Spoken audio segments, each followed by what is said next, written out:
it's okay to love yourself. In the modern self-indulgent world that we exist in, the concept of self-love is like seems redundant, but it's not as it seems. I think the world of the age of self, because too much self-obsession in a superficial way isn't really self-love. It's just self-obsession. Like if you're obsessed with someone in a relationship, it's not really love. You're probably like suffocating of them, and you probably see them not for who they are, but you see them for like who you want them to be.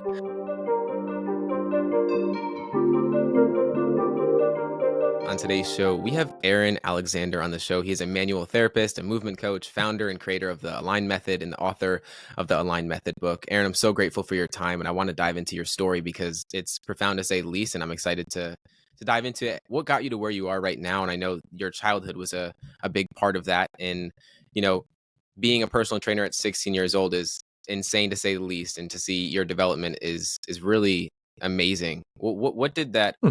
the time as a personal trainer for older people at that time, what did that teach you about yourself?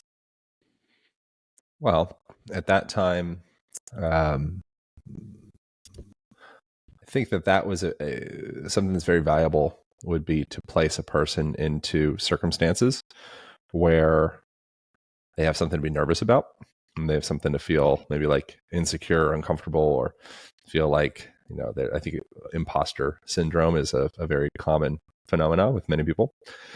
Mhm. And that, in that specific instance, which I think ultimately isn't really that big of a deal. People have done much more interesting things than, be Yeah. a personal trainer at LA Fitness at a young age, I mean, essentially as a kid. Um, but it put me into a position at a young age to force me to have to grow into something that I wasn't.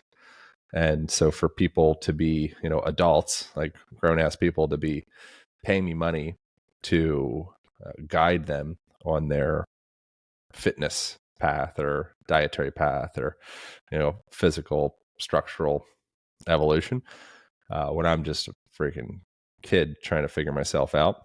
And I think that it allowed the opportunity for me to become like quite precocious at a pretty young age, and actually have, out of necessity, go out of my way to learn everything that I could, and, become an actual living embodiment of this thing that I was attempting to convey to other people.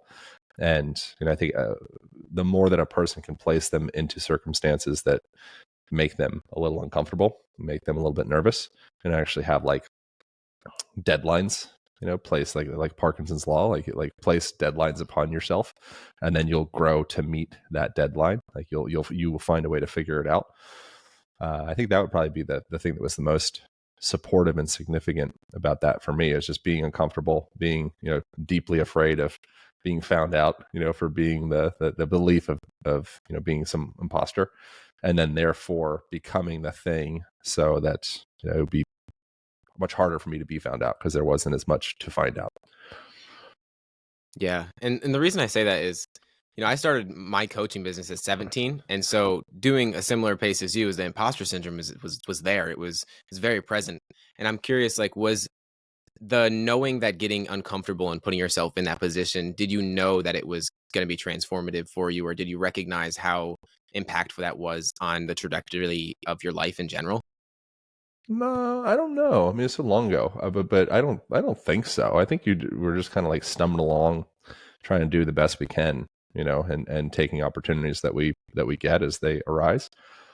So I think that it's more like, in retrospect, observing that specific, which isn't something I really think about, but observing that would probably have been the effect.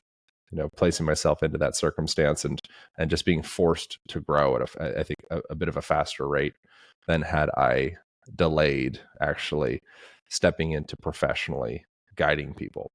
And I had been I'd been like deeply involved in sport before that, and I was deeply involved in bodybuilding, and I got my, it was like NSCA, I think, was the first certification that I got.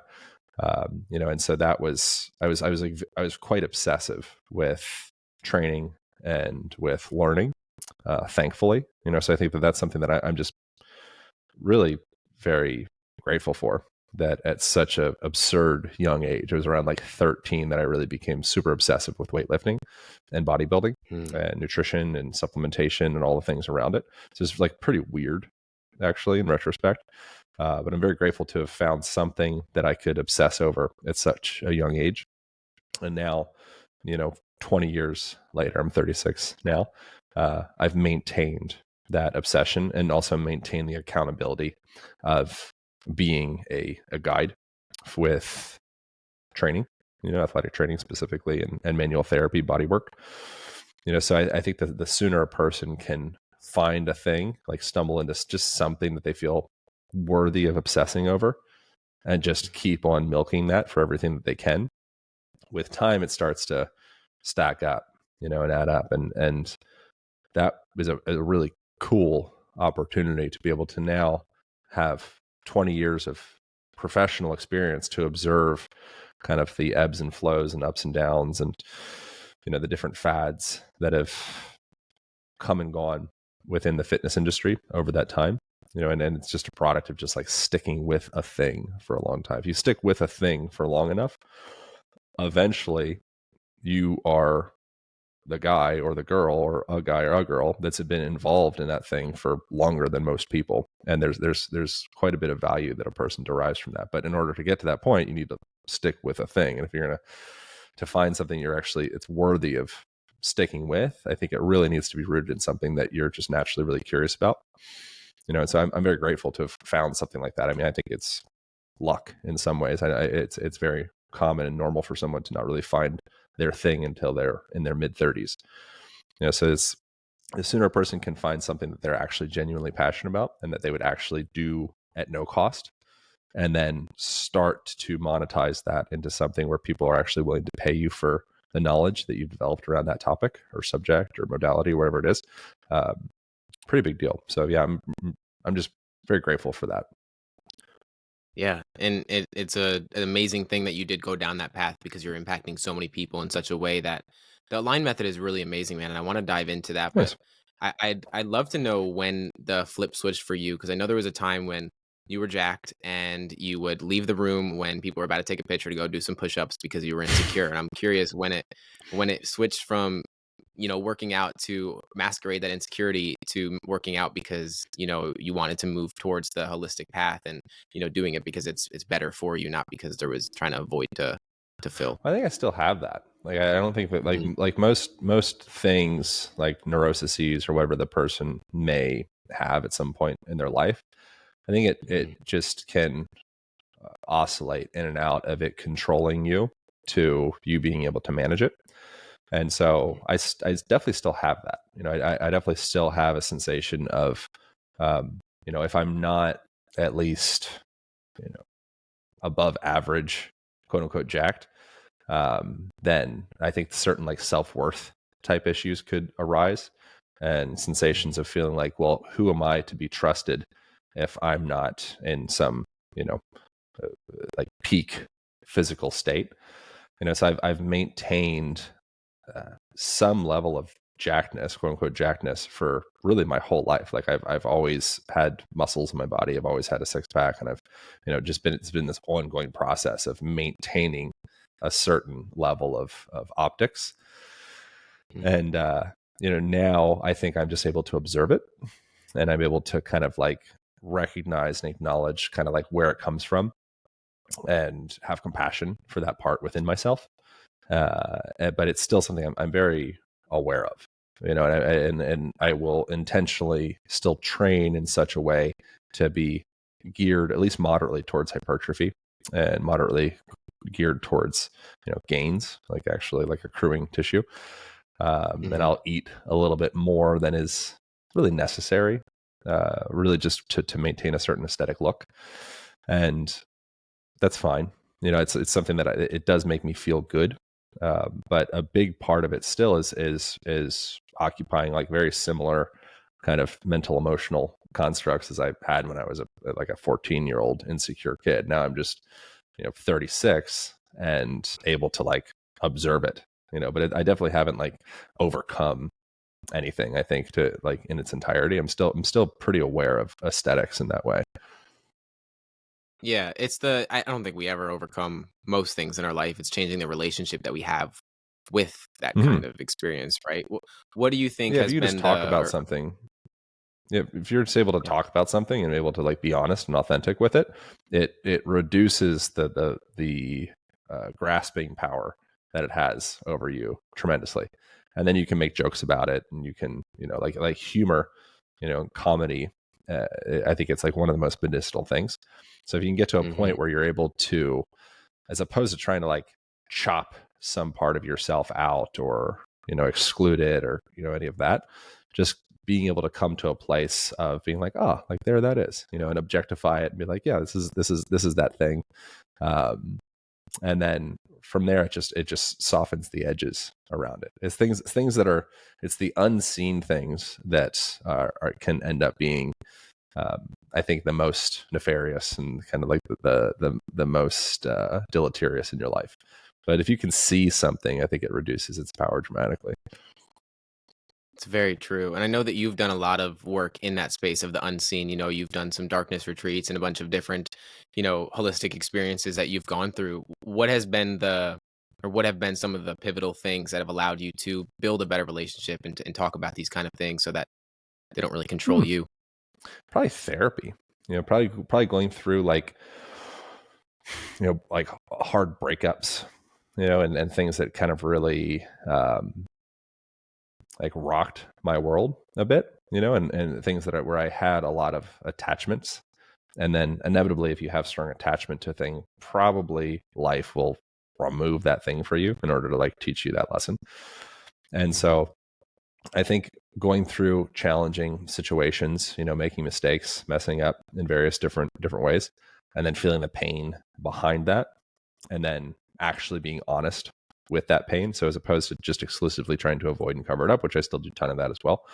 Yeah. But in the bits that I haven't avoided and I haven't covered up, and I've actually like seeked out professional counsel and had someone to mirror those reflections back to me in the reasons that I do certain things, or the ways that I show up, or the ways that I don't show up, and then also, like you mentioned, like seeking out different types of therapies in the form of, um, you know, pursuing things like psychedelics. I've done a handful of ayahuasca ceremonies in various different places with like pretty, very high level guides within that. If someone does go down like the psychedelic route, it's a big deal. I think psychedelics are one of the most high leverage tools that we have access to start to tap into our subconscious. I would, as well, I would say therapy is a big one with the right therapist. If someone is like really proficient, really good, it can be actually quite comparable. I've had um, very comparable psychedelic states just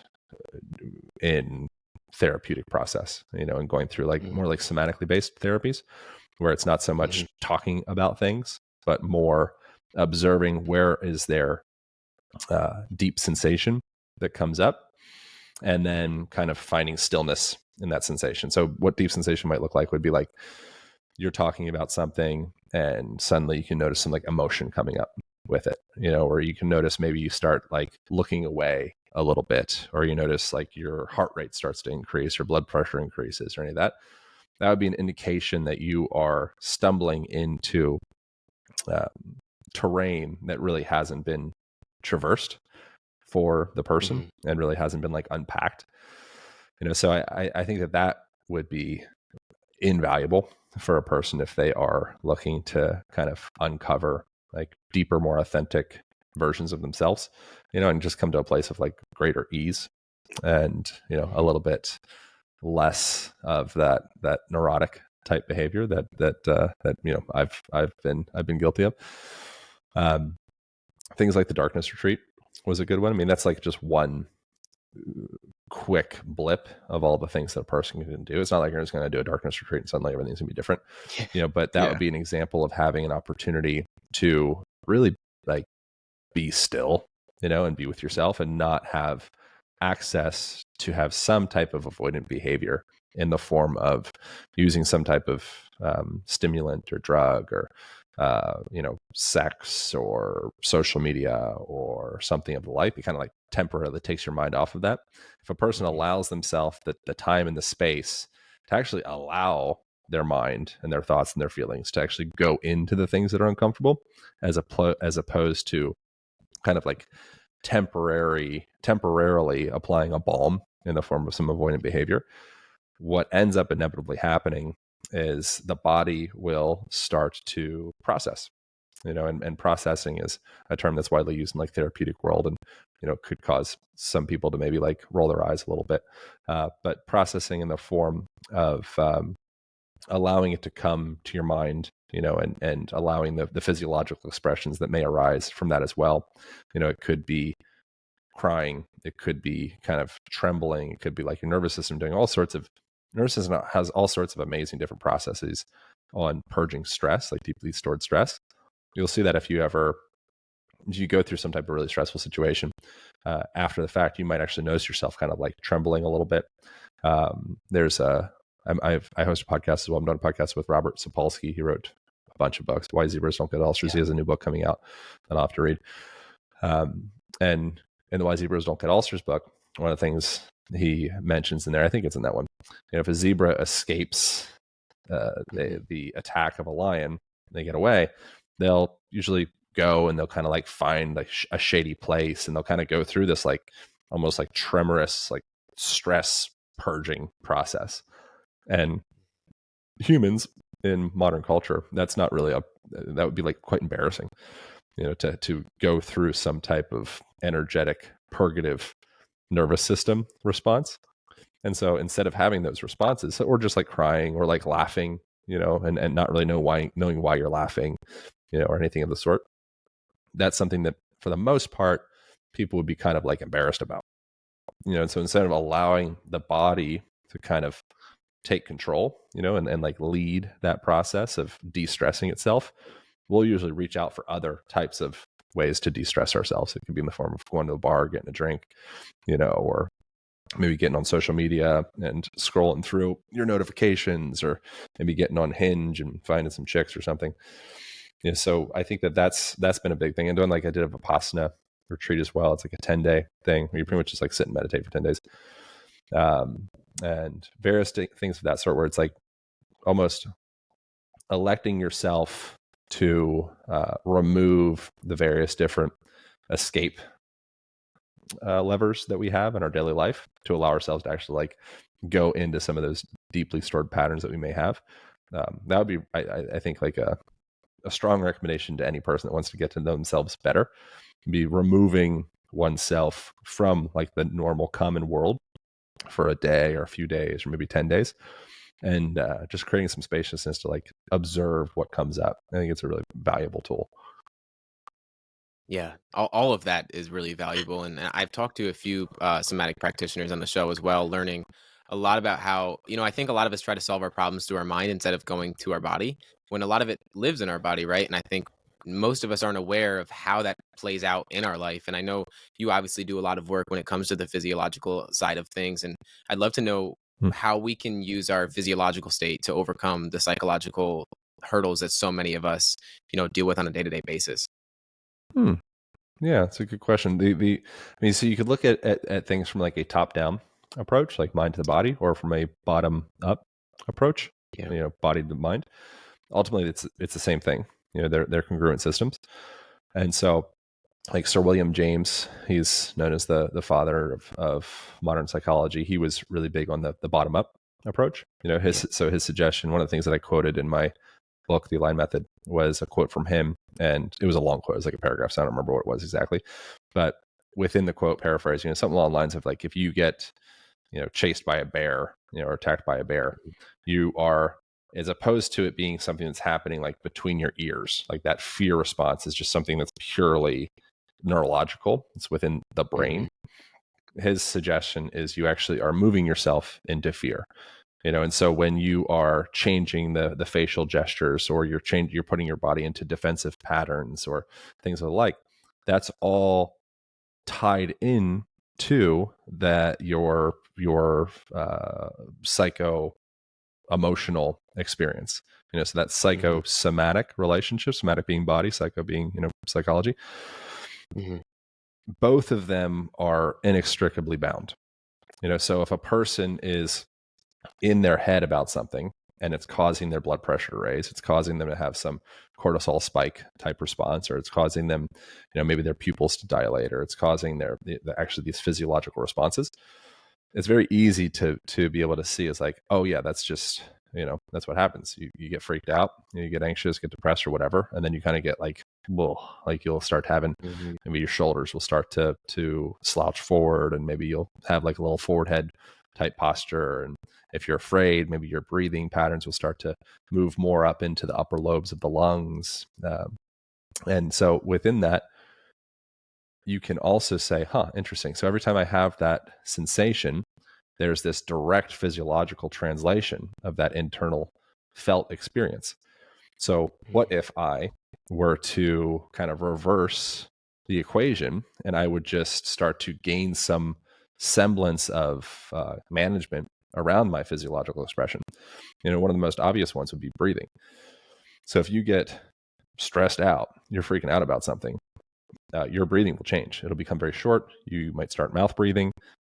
You will, like I mentioned, that mouth breathing will cause you to breathe more in the upper lobes of the lungs. You're not going to fill that deeper lower lobe of the lung, which is as you're getting much more surface area in those spaces as well. You're activating the diaphragmatic muscles, which is also sending that stimuli or signal through the nervous system that you are calm if you're breathing from there, or that you are freaking out if you're breathing from the upper lobes. From the upper lobes, then it's going to also be shunting blood out of the viscera or the organs into the peripheral system, so the arms and the legs. So placing yourself into a position to like either fight whatever the situation is, or flight, get the heck out of the room. So you can manage that and say, okay, I'm freaking out. I'm noticing my blood pressure rising. I'm noticing my fists starting to clench up a little bit. I'm noticing tension in my neck. I'm noticing back pain starting to manifest itself. Everything's kind of like closing down. So something that you could do, you just actively engage, starting with the breath in the reverse pattern. So you say, okay, my breath is getting short. I'm even noticing myself starting to like pant, like breathe into my mouth, very inefficient. I'm going to slow it down for a moment, and I'm going to close my freaking mouth. I'm going to take a breath through my nose for maybe 4 seconds, and I'm going to do an extended exhalation for maybe 8 seconds. When you're doing that exhalation, you're activating more that parasympathetic side of the nervous system, so that rest, digest, calming side. And so now you're starting to tune your physiology and tune your blood chemistry towards a more calmed, relaxed version of yourself, mechanically, like bottom up. So that would be something that a person could, do in real time, like right now, even if you're feeling you had too much caffeine today, just start augmenting your breathing pattern, and you will notice. There's research done in from Japan. It was just 5 breaths would actually have a measurable change on a person's blood pressure. So you can have measurable change in your physiological state just by starting to manipulate your breathing pattern. And then so that would be like one level. Another level would be if you're stressed out, your vision will narrow. And you're going to focus in myopically, and you're going to go kind of more in like, ready to detect a threat and, attack the threat or defend against the threat. So instead of doing that, if it's safe to do so, you might need to narrow your vision. You might need to narrow your breathing patterns because you actually need to fight. But if you don't, and you're actually stressed about a relationship thing or a work thing, and there's not actually a bear to be attacking or running away from, then you can say, okay, I know what this is. I can feel myself getting tight. I can feel myself getting contracted. I'm going to manually change my breath like I already did.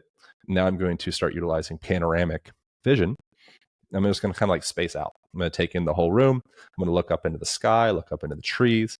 I'm going to do that extended exhalation. Maybe I could even like hum a little bit or like sigh as I'm breathing. So now I'm starting to tone my nervous system, tone the vagus nerve, and starting to bring myself more into homeostasis from a bottom-up type approach. So learning how to like tune the body or drive the body, it's like an invaluable tool. And once you can do that, you just have more control in situations. Yeah, no, it's so true. I remember watching a podcast. I think it was you and Aubrey Marcus, and you guys hummed for like 3 minutes straight or something like that, breathing and like just really getting in tune with your body. And I did it'll a Wim change you Hof. quick. Yeah, it does. And Wim Hof does too. I do Wim Hof right before every podcast, or at least I try to, because it grounds you and you're able to really get more control over your breath. I know our postural patterns have a big impact on the way that we go throughout our life as well. Like you said, I mean, a lot of us are living in a constantly tense and stressed kind of place. How do our postural patterns kind of play out in our life, and how can we get more in tune with our bodies?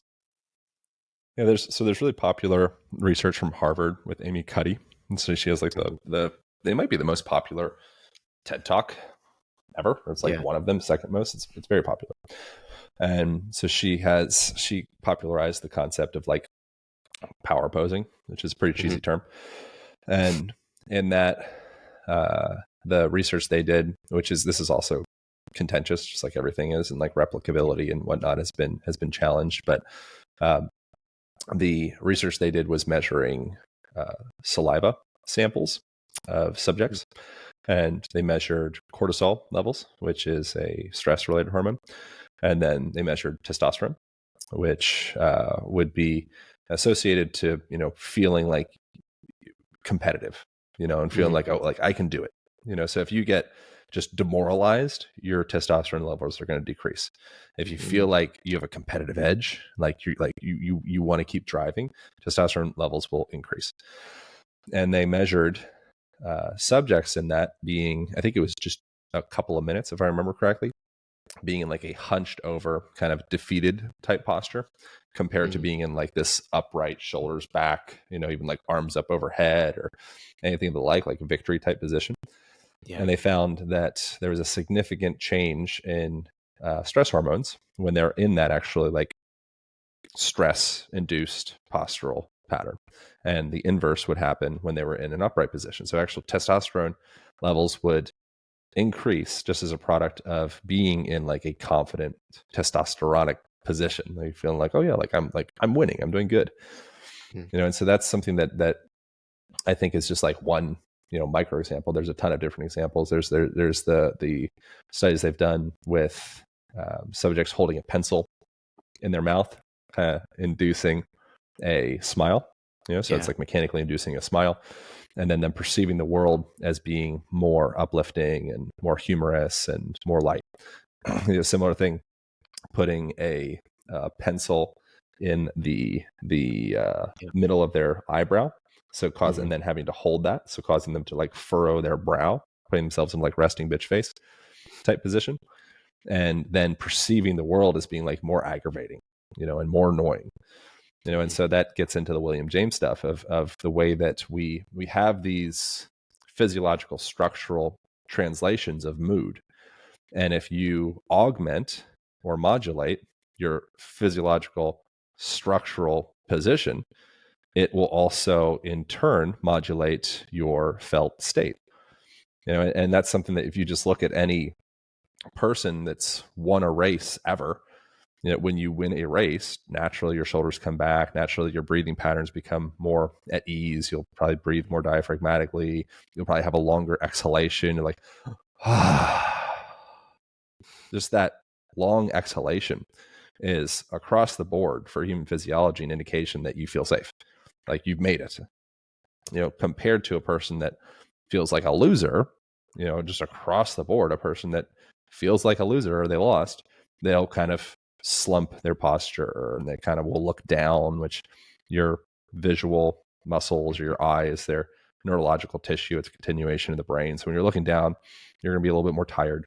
And you're going to be a little more like introspective, a little bit like, If you're looking up, it's going to increase energy levels. It's going to increase creativity, creative thought. It's like in neurolinguistic programming, there's a suggestion that the person is looking up, then it's an indication that they might be lying to you because they're going into more like creative thinking.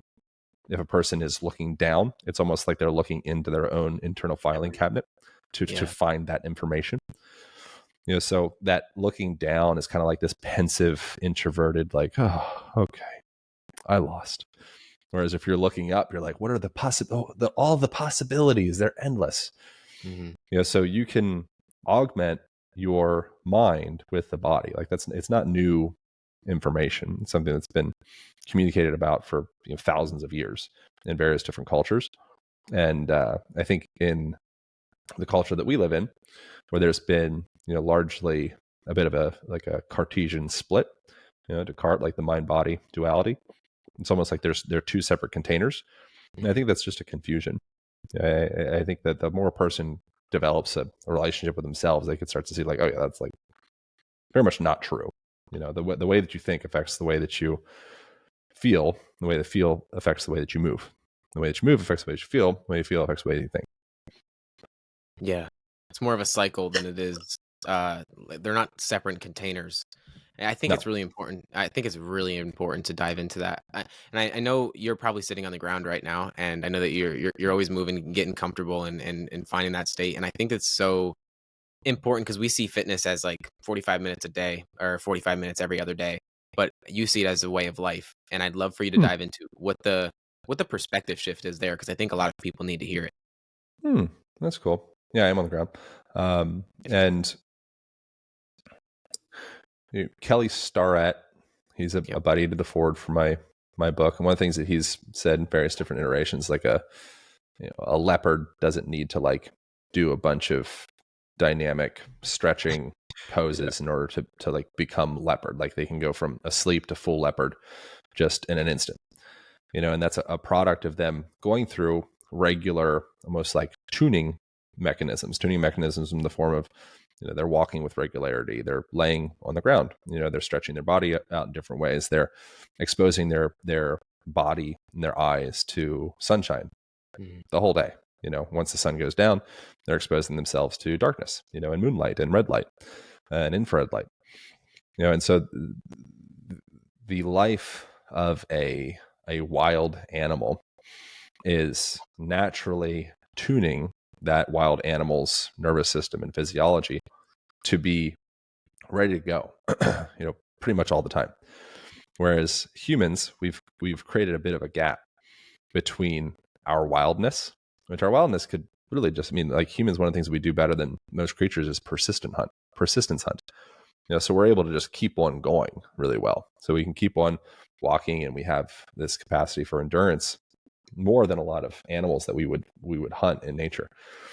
And so a human being, our most natural state would be we're walking with regularity, we're kneeling, we're lunging, we're squatting, we're looking up, we're looking down, we're reaching up over our head, we're reaching down, we're twisting ourselves to the left, we're twisting ourselves to the right, we're getting sunlight exposure to probably our whole bodies for the most part. We're sleeping and waking with the cycles of the sun and the moon, and lightness and darkness. It's very simple. Like it's like not complicated to be a healthy human organism. It's more complicated to be diseased. It's more complicated to be unhealthy. So we add a lot of complexity in the form of outsourcing a lot of these natural tuning mechanisms in the form of like all the things I just mentioned, among other stuff, to technology to kind of do all those things for us. And then technology is also like replicating daytime during the nighttime, which ends up disrupting our sleeping patterns. And we end up using technology to sit, whereas forever in the past we would use our own internal technology to sit effectively. So you'd sit down on the ground, you'd squat, you'd kneel, you go through these natural movement patterns that would rehydrate your connective tissue and decongest your connective tissue and naturally mobilize your joints. So if you can still live in the modern world and still be tapping in to some of those ancestral patterns. It's just a matter of like making subtle different shifts. And one of those, like you mentioned, is sitting on the ground. Like just if you're just on the ground with regularity, you're going to be improving the range of motion and the level of tissue hydration throughout your whole entire body. And it's also going to make it easier on your heart. You don't have to push so much blood all the way down to your legs and back up because your legs are closer to your heart. So subtle little things like that make a really massive difference. Wow. What are some of the subtle things that we can do to our environment? Because I know our environment affects us a hell of a lot. Whether it's the lighting or the way where we sit, like so many different things. What are some of the things that we can do that are subtle but have a big difference? Well, I mean, get a house that has a lot of windows, open them up entirely. So you're also getting natural air flow into the house. And if you're breathing deionized, air conditioned air all the time, that's going to be less conductive. It's going to be less actually like healthy for your nervous system. Your body's you're a bioelectric organism. So gathering all of the magnetic benefits that you get from just like being close to the ground, earthing. This is like a bit of like a eye roll type term, but there's been significant research around grounding yourself, reducing inflammation in the body, making the body just feel more at ease in general. Most people can feel that. If you take your shoes off and walk on the beach, you're going to feel better. A big part of that would be the bioelectric conversation. So opening your windows, getting full spectrum light. If you are getting sunlight, but it's going through a window, that's blocking a certain percentage of the spectrum of light. If you're using sunblock, similar thing, you're blocking a certain spectrum of the light. You're not blocking all of the UV rays. So you're kind of taking like a supplement form of sunlight. So I would get as much like natural, raw nature in yourself as you can. Another thing you could do that's more of like a mechanical thing would just be like get a pull-up bar, and place a pull-up bar in between a doorway that you walk through with regularity, and just have a little hang every time you're walking through that doorway. And what that's going to do is going to start to actually restructure and reshape the shoulder girdles and the corresponding musculature around them, the joint complex. As well, it's going to open up some space around your lungs. It's going to open up your ribs, your intercostal muscles, and it's just going to make breathing. It's going to improve breathing efficiency, just like immediately. Just one single hang is immediately going to improve breathing efficiency. And it's going to decongest the tissue around your lungs, around your heart, around your organs, and also open your shoulders up to be more functional. So that would be something that would be like kind of like a no-brainer. Would be, get a pull-up bar and just start using it with regularity. Get yourself down on the ground with regularity. Start taking like walking meetings. So if you have a bunch of calls, maybe stack those calls together. So you have like, okay, today I have 2 hours of calls. I'm going to place those calls in a time frame when there's like sunshine. I'm going to go walk outside. And then maybe I'm even going to intentionally place myself into an environment of like a park. So now I'm going to be around trees. Maybe I'm going around like a river. Maybe I'll walk nearby the ocean if I have access to an ocean. All of that stuff will be very easy passive ways to start to aggregate some health-inducing stimuli into your daily life, and you didn't really need to do anything. So those would be like 3 baseline things that I'd recommend. Like get down on the ground, get a pull-up bar, hang on it, and take more walking meetings. Like spend more time just outside walking. Yeah, I've recently incorporated grounding into my life. I spoke with Joshua Milburn, and he told me about the book about grounding and everything in that realm. And you definitely can tell. And I tore my labrum a few years ago, so hanging has been something big for me. I listen to you talk about it so much. I'm like, I need to do this more. And before every workout, that's the first thing I do is hang for at least 30 seconds to a minute and try to move that up every time. So it feels good. Yeah, it really does. And you definitely can tell the difference on a day-to-day basis. And those are some things that, we would like to do. What are some of the things I feel like you've probably heard us 1,000 times, and I don't know what your opinion is on it, but sitting is a new smoking, and there's so many other examples of that. But what do you think are some of the things that are overlooked that we do on a day-to-day basis that are to our detriment, that maybe are not moving us towards where we'd like to go? Well, the sitting the new smoking thing is, it's not just sitting itself, as you probably already realize. Yeah. It's the way that you're sitting and also the location that you're sitting in. So if you are, so there's been research from University of Southern California where researchers went out to Tanzania, and they were spending time with Hadza people and observing their movement patterns. And what they found is that they sat and they were in resting positions about the same as industrialized populations. It was average. It was like 8.5 hours a day. I think it's like 8.62 hours, if I remember correctly. And in that, what they found was they rest about the same. Like the human is very lazy. It's looking to conserve energy anywhere it can. And so if you place the human into a circumstance where it has the potential to like maximally conserve energy, it will maximally conserve energy and will pretty much do jack shit. But if you place yourself into a circumstance where having the technology of chairs everywhere, for example, then you will still rest. You'll just rest, and you'll be leaning on your own technology, your own mechanics. And so with the Hadza people, Tanzanian people, what they found is the way that they would rest is they would kneel and they would squat and they would go through various different floor sitting positions, which is like a big part of the, the Align method, and a lot of the stuff that I'm interested in is just like passive, kind of lazy approaches on better health. And so throughout the day, they're sitting about the same amount of time. They're just sitting in a completely different way.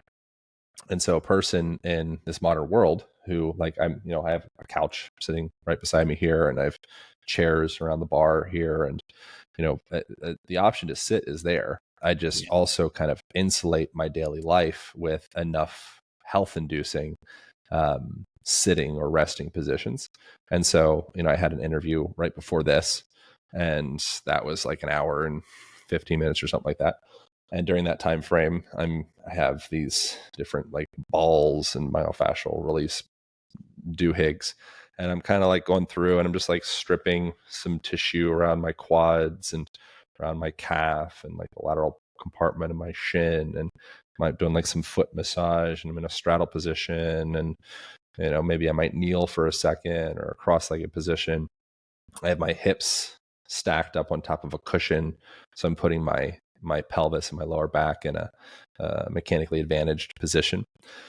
So that, by doing that, now I'm talking with you and I'm doing all the same stuff. So now that pretty much I turned what could have been 2 hours of something that would be a bit of like a liability to my health. I'm now converting that in a very easy way. Like, you can't see that I'm on the ground. You can't see that I'm doing any of that stuff.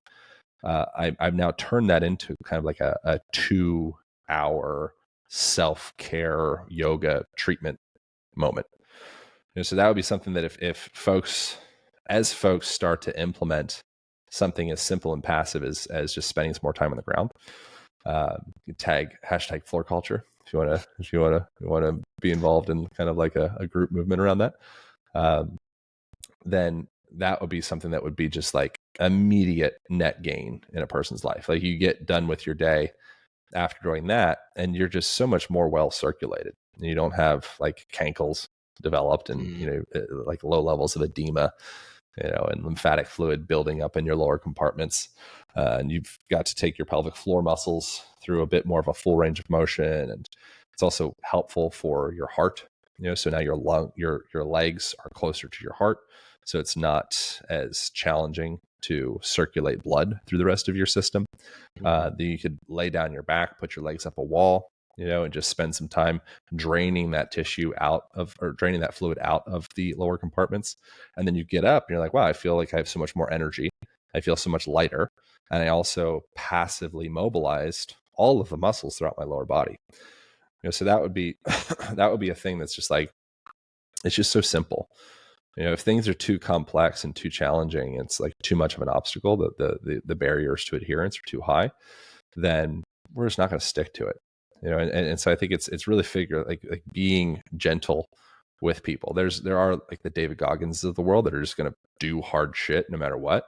But most people are not that way. Most people don't have like that level of trauma imposed in them at a young age that they're like going to just fucking grit their teeth and, do SEAL training and lay in 40-degree ocean water and just get blasted by, angry dudes yelling, spraying hoses at your face. Like, most people don't care to do that. They're just not going to do that. So what are some more low-hanging fruit that we can start to address to start to build up momentum to feel better in our daily lives? And then that eventually leads into having more, being more well-resourced, at like a fundamental level to be able to actually engage in harder things. And then your leopardness is full leopard without doing any type of dynamic hip stretches or something of the sort, because you're naturally engaging in some of those like circulatory / nervous system tuning practices, i.e. just sitting on the freaking ground throughout the day. Yeah. It's such powerful stuff. And hearing you speak about it, I've heard about it for weeks, listening to podcasts that you've been on, of course. And it's just becoming more of an intention in my everyday life to do that kind of stuff. And you can really tell the difference just within a few days even. And it's really, really, really powerful stuff. And you talk about the nervous system, and I'd love to know your perspective on you've been in the space for a long time. Like, how does shame manifest in the body? Well, probably manifest different ways for different people. For You know, sure. but shame from a postural perspective would probably look like Yeah. you want to hide. You know, and so if you want to hide and you can't put like a refrigerator box over your body and like hide inside of it while you're out, you probably start to hunch over a little bit, you know, or maybe you'd start to kind of like squiggle your pelvis up or your spine up a little bit and go into almost like a more of like a scoliotic pattern. Mm-hmm. Or maybe you won't be making eye contact with people, you know, so your eyes will kind of look away, and you know, you just end up kind of having this feeling of like tension in your body Mm-hmm. throughout the day, you know, because ultimately you feel just ashamed to be yourself, you know, which is like a real travesty if you really think about it. Yeah. You know, and so that from a structural perspective, shame would probably manifest itself in a posturally, those things I just suggested. From a respiratory perspective, shame would probably manifest itself as shallow breathing. Shame translates into maybe even like fear, which it could as well. It might even translate into not just narrowing your airways and kind of reducing the expansiveness of your breathing, but it might even start to put you more into like a mouth breathing type approach at respiration. You know, so mouth breathing would be an indication of stress. You know, so mouth breathing is really valuable. It's an important tool. Brian McKenzie, who he's been a good friend for years. Probably don't know who Brian McKenzie is, you might, but he's like very big in the whole breathing space. Mm-hmm. And he broke down, which I break this down in the Align Method book as well, this like gear system approach to respiration. And he would describe mouth breathing as like fifth gear. You know, so it's a really important gear to have. It's kind of like the nitrous boost on a car. You're like, okay, we need to get a little bit more out of this. We're gonna hit the nitrous. And if a person is their baseline of just chilling, just hanging out, is mouth breathing, it's an indication that they have a wildly inefficient engine. You know, and so that would be something that could end up manifesting the person. They're kind of in this like chronically stressed state, to the point that their breathing is not just shallower, but it's also just inefficient to the degree that you're not even using the right breathing orifice. You know, so you're breathing in such a way that is really telegraphing to the world that you're stressed out. You know, so a person that feels safe, you know, a person that feels comfortable, a person that feels loved, a person that feels like devoid of being ashamed for being themselves, they're probably going to have a fuller breath. They're probably going to have a longer exhalation. You know, so when you exhale, that's going to be activating more the parasympathetic side of the nervous system. So more like that rest, digest, you know, calm side of the nervous system. So if you're able to get a full exhalation, you know, anytime you feel safe and you feel like if you didn't feel safe and then suddenly you feel safe, typically the response will be a like that, even with like the sigh, like, oh man, I didn't realize I haven't been breathing for the last 10 minutes. So I've been stressed the freak out. You know, so that breathing pattern is a physiological translation of a nervous system that feels calm and at ease. You know, and so that would be just a very like overt real-time indication of a person that feels not at ease or maybe ashamed. And then there's, I think, deeper levels of that as well, where the body could be running a low level fight flight type, like chronically stressed state and not even realize why. You know, so now suddenly they are having sleep disruptions. You know, they're waking up throughout the night. They can't fall asleep. Their mind is racing. They are perhaps seeking out some type of avoidant behavior to kind of buffer or cover up that sensation of not feeling at ease with themselves. So now suddenly maybe you start to develop some type of drug dependency or alcohol dependency, or maybe it's some type of sexual compulsion or some type of like social media compulsion. I just need to like look at my phone, you know, and a lot of that, what that is just neurotic compulsive behavior that's you're using as a tool to avoid deeper sensations that you just don't want to be with because it's too uncomfortable to be with. You know, so I think the solution for that, generally speaking, is to like be with those sensations. You know, and so if a person has the right community around them, or has the right coach or guide or therapist, or they can place themselves into some circumstance where it is actually like a controlled situation where you don't have access to reach out to those things. And you can kind of create a little bit of like a fast of that. You could do maybe like each week you do like a social media fast, could be a thing, or you could go a step higher and you can do a Vipassana thing or a darkness retreat thing, or go to some weekend retreat where they kind of maybe they jack your cell phone in the beginning, they put in a little Ziploc bag and you're like, cool, like no phone for the next 3 days. All of that has the effect on a person's nervous system to, you kind of go through an arc where at first you're like, oh, it's like too much, and you need it. Just like if you were to pull any drug from a person, they go through withdrawal. And then on the other side of that, typically would be a greater sense of ease and a greater sense of freedom. And, so it's just, I think it's just like being willing to be a better CEO of yourself or a better parent of yourself, and making the hard decisions if you have found yourself some type of like shame spiral or anxiety spiral or depression spiral or something of the sort. Placing yourself into the circumstances that allows you the spaciousness and the time to actually feel some of those sensations, as opposed to just perpetually avoiding them. And so that's something that I'm like, it's an ongoing thing for me. Like I've got stuff like that as an ongoing type scenario, but that's something that along the way I've learned has been a very supportive tool. Like sometimes I actually have to place myself into a scenario where I just can't access the self-destructive behavior that I had before for enough time that the body starts to pick up the slack. And then you start to kind of go through this process of like, tending and metabolizing and digesting some of the stuff that you weren't really allowing yourself to before. Yeah, it's really powerful stuff. And what are some of the, maybe, I guess, paradigm shifts is the way I want to phrase it, that you've been able to experience through those experiences, whether it's a darkness retreat or a somatic therapy or whatever that comes down to?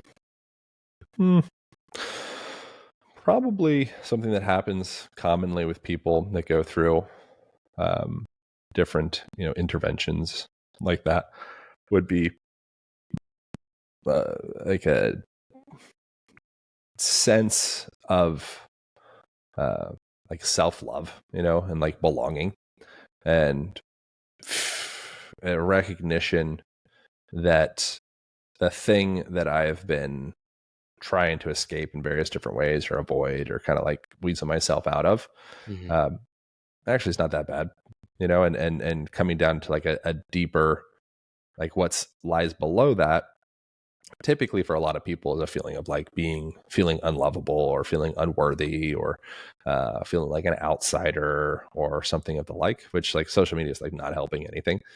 And so I think that's probably the biggest thing is coming to a place of compassion for the self, and coming to a place of like actually like falling in love with yourself, and being like, oh man, like I actually love, like it's okay to love yourself.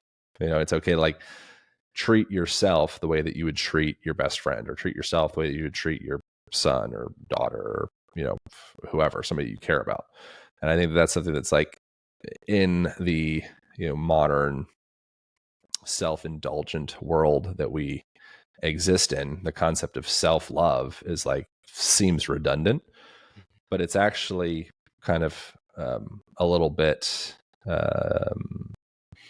it's not as it seems. I think the world of the age of self, because too much self-obsession in a superficial way isn't really self-love. It's just self-obsession. Like if you're obsessed with someone in a relationship, it's not really love. You're probably like suffocating of them, and you probably see them not for who they are, but you see them for like who you want them to be. So I that would be something I think that would be has come up for me pretty much on repeat, is just coming to a place of deeper compassion. And a part of that would be like having compassion for all of those avoidant behaviors, and having compassion for all like the neurotic behaviors and the ways that I do have a tendency of kind of trying to like escape myself in a way, and also having compassion for like how hard I work, and how hard, like even if it's not necessarily doing the right work, or doing the work that I would like to be doing, it's still like I'm just like fucking working, I'm like work like internally. A person might not be producing any meaningful work in the world, but internally their gears are spinning like 1,000 miles a minute. So like that you could be working very inefficiently, but still exhausting yourself with how hard you're working from an internal context. And that working could be pretending to be something that you're not, or that work could be, just vying for acceptance or love, and all the different ways that a person might do that. So that's probably the general summation of what comes up in most of the situation, is just like a deep visceral sensation of compassion for myself, and then also compassion for like people maybe that I have beef with, or some people that have like wronged me in some way, or my mom or my dad, or my brother, or present relationships, past relationships. I think compassion is typically the general thing that will transpire if you put yourself into situations like that, in my experience.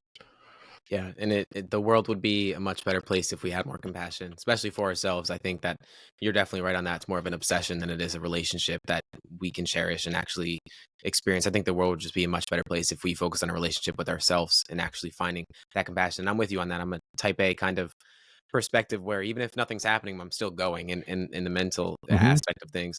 I'd love to dive deeper on that because there's one last question I ask every guest, and it Yeah, dives even deeper into like what that looks like. My question to you is, what belief are you currently unlearning? that's a good question. I don't know. I believe my unlearning.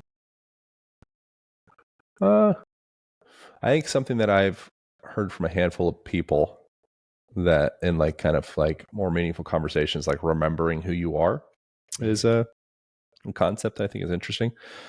And so that I think that probably, like, remembering how powerful you are, I am, we are, the collective is, remembering how strong, how stable, how supportive, how genius, how beautiful, how graceful, how just generally how powerful we all are, and then how powerful I am, since the question's geared towards me.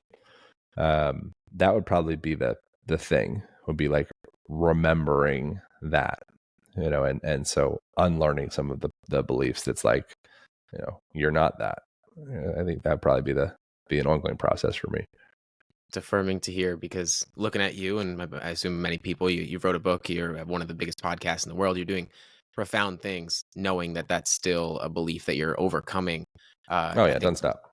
yeah, it doesn't, and I think it brings a lot of humility into everyone that's believing that it's just them in their mind, thinking that everyone else has it figured out. When it's affirming to hear. So thank you for that, and thank you for your time, and all of your links, Yeah, of of course, will be course. in the show notes, man. Yeah, appreciate you, man. If is it okay if I share? I have there's if people are interested in doing something that's free, there's no cost, so I don't feel Absolutely. too weird about sharing it. If people are interested in going deeper into the physical component of all this stuff, this was Mhm. much more like kind of psycho Yeah. emotional, a little somatic, but more psycho. People are interested in understanding their bodies better. We put together, I have a 6-week program, and then the first week of it's free, but in the first week, it goes through a movement assessment. So you can establish the range of motion of all the major joints in your body, and also like what would be like ideal range, like what can you achieve. And then also goes through some fundamental self-care practices that everybody just ought to understand. It's very like baseline. If you once I understood these practices, so it's like really simple stuff. It's like pinning and stretching, Mhm. contract, relax, or PNF, understanding how to differentiate muscle bellies or connective tissue. Really like baseline things that everybody just ought to understand. It's like wild that we don't learn that in grade school. Oh yeah. That can be found at alignpodcast.com/AMP. And like I said, the first week is free. So you could get all that stuff. And then presumably people would probably want to continue on with it. But if not, cancel, not charge anything. And you can check that out. So that's alignpodcast.com/AMP. And yeah, if people are interested in going more of like the physical component of all of this psychosomatic conversation. Yeah, man. It's amazing stuff, man. And thank you for everything that you're putting into the world because it's obviously helping a whole lot of people. Yeah, thank you, bro. Appreciate you. That's really Absolutely. fun getting to connect.